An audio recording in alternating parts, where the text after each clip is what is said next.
right, the mainstream media melting down over a New York Times report alleging that the FBI investigated President Trump as a Russian agent. This bombshell New York Times report. Our bombshell breaking news. It is indeed a bombshell. This is very explosive. They are in deep damage control mode. It's like out of a movie. Has the president been turned, basically? The tentacles are now leading to the top. Now it's the president of the United States of America. But what about the other issues our nation's top law enforcement agency should be addressing, like FISA abuses, political bias? The list goes on and on. Here now to debate, Conservative Review contributor Tom Borelli and Democratic political analyst Jason Nichols. Gentlemen, thanks for being here. Tom, I'll begin with you. You say top agencies shouldn't be focused on things like this. Why? Well, they shouldn't be. They should be really focused on issues such as, possible terrorism in the United States and spies and all the good stuff that a lot of the agents do. But unfortunately, when candidate Trump was running, the FBI and the DOJ had really a campaign to undermine him, and that happened both before and after his election. And what we see with this New York Times story was a classic.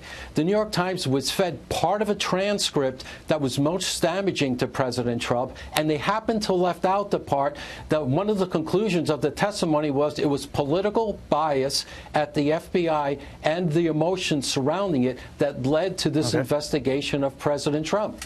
Jason, your response. I'm assuming you disagree.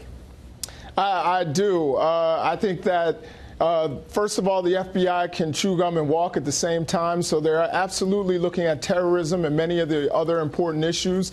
I think that President Trump and some of the odd statements he's made, wanting to advocate for Russia to join the G7 after they invaded Ukraine, many of the other things that he said even during the campaign when he was candidate Trump about Russia and advocating for Russia, being Vladimir Putin's favorite candidate, and that's out of Vladimir Putin's mouth. I think that these are the things that sparked this investigation, and I think it is important for the FBI to investigate whether the president either wittingly or knowingly or unwittingly was a Russian agent, and I think that there's nothing more important than that. Okay, but Jason, quickly, what about the fact that there's that tiny little line, if you read down there in the New York Times article, that says there was no evidence presented that this could be the case, basically meaning a counterintelligence investigation on the President of the United States was basically begun with nothing more than a hunch?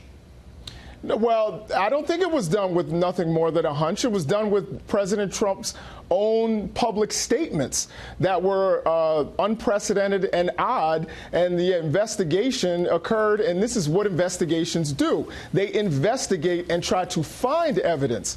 In this case, it seems as though that they didn't find that particular evidence. We know that the Mueller campaign is still going on, so we'll see what that produces.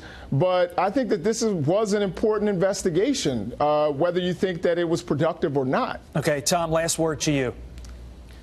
Yeah, what really happened here is the FBI and the Department of Justice panicked when President Trump was elected. They got their hand caught in the cookie jar. They let Hillary Clinton off the hook way too early. They were writing the letter that she was innocent before she was even spoken to.